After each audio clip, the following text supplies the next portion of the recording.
केंद्रीय अर्थमंत्री निर्मला सीतारामन थोड्याच वेळात सादर करणार अर्थसंकल्प। कृषी क्षेत्रासाठी मोठ्या घोषणांची शक्यता, तर करदात्यांना कोणता दिलासा मिळणार याकडे लक्ष।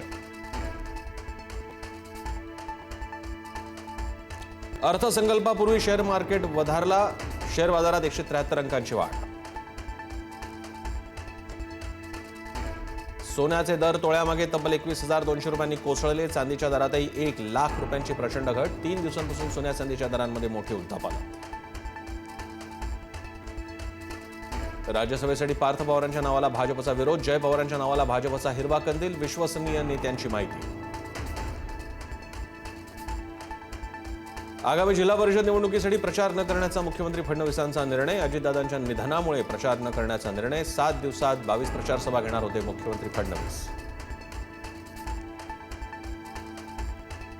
महाराष्ट्राच्या पहिल्या महिला उपमुख्यमंत्री म्हणून सुनेत्रा पवारांनी घेतली शपथ। सुनेत्रा पवारांकडे क्रीडा, उत्पादन शुल्क आणि अल्पसंख्याक खात्यांची जबाबदारी।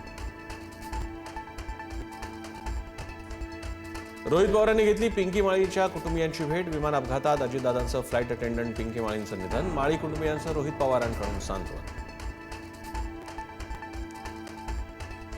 शपथविधीनंतर सुनेत्रा पवार आज बारामतीत जाणार। अजित पवारांच्या दशक्रिया विधी होईपर्यंत सुनेत्रा पवार बारामतीत थांबणार असल्याची माहिती।